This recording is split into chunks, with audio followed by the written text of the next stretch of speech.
I recently made a video on the best stretch for deeper squats. In it, I talked about how to build strength and how to use load to increase the power of that stretch.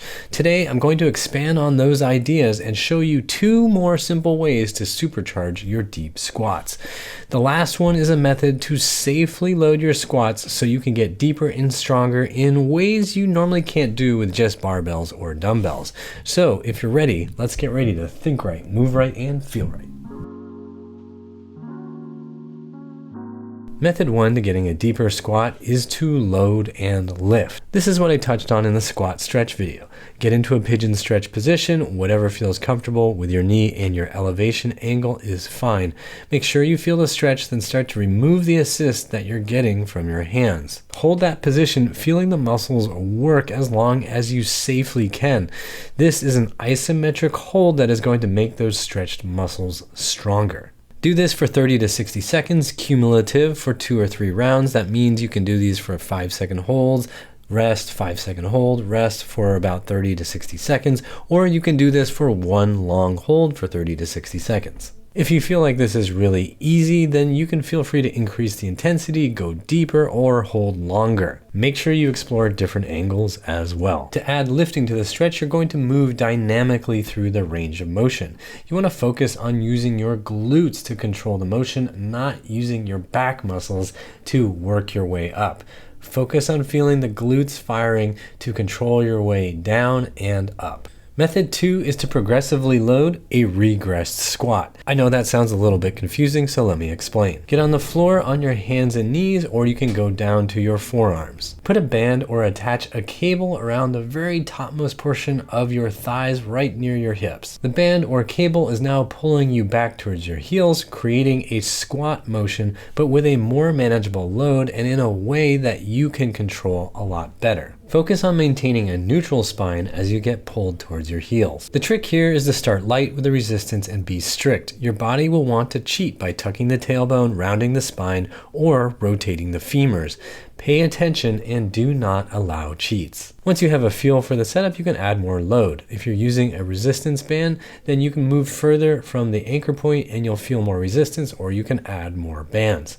If you're using a cable, then you just need to add more weight to the cable. Overall, this is a great way to get the hips to learn how to manage the squat in a very controllable setup. Be sure to also explore different positions for your knees. Having them wider or narrower will expose different levels of restriction. Drill this for about a minute or 2 for a couple sets before you start working on squats in a standing position.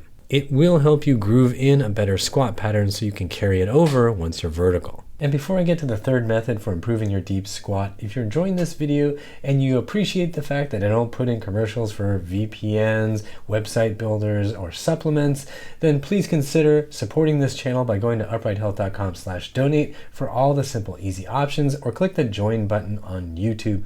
I really appreciate your support. All right, now let's get to the third method. This third method does require a landmine setup. If you don't have access to one, I strongly suggest you get access to one. They're not very expensive and they are so worth it. I have one in my home gym and I love it. It really adds a lot of options for training different angles and different movements with some support. Set up a barbell in the landmine and hold it in front of you. Position yourself so you can lean forward with your heels up as you squat. You can also elevate your heels with a slant board.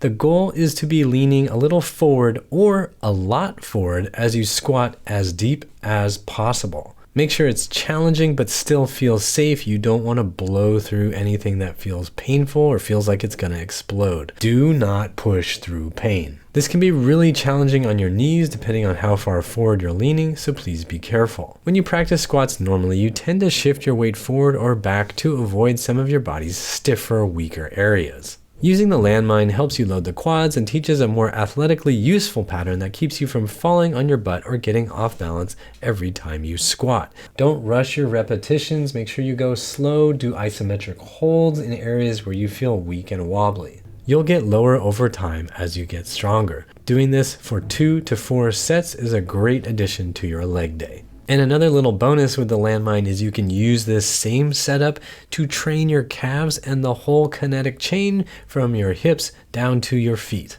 Different levels of knee and hip flexion as well as forward lean can help you get sleepy posterior chain muscles working together again.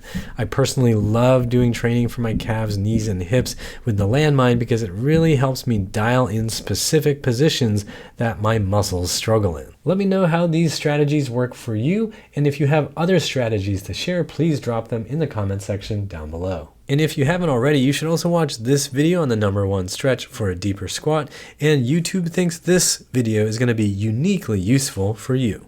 If you made it this far, subscribe to the channel, hit the like button, consider joining me as a member by hitting that join button on YouTube, and as always, I hope you remember that pain sucks, life shouldn't.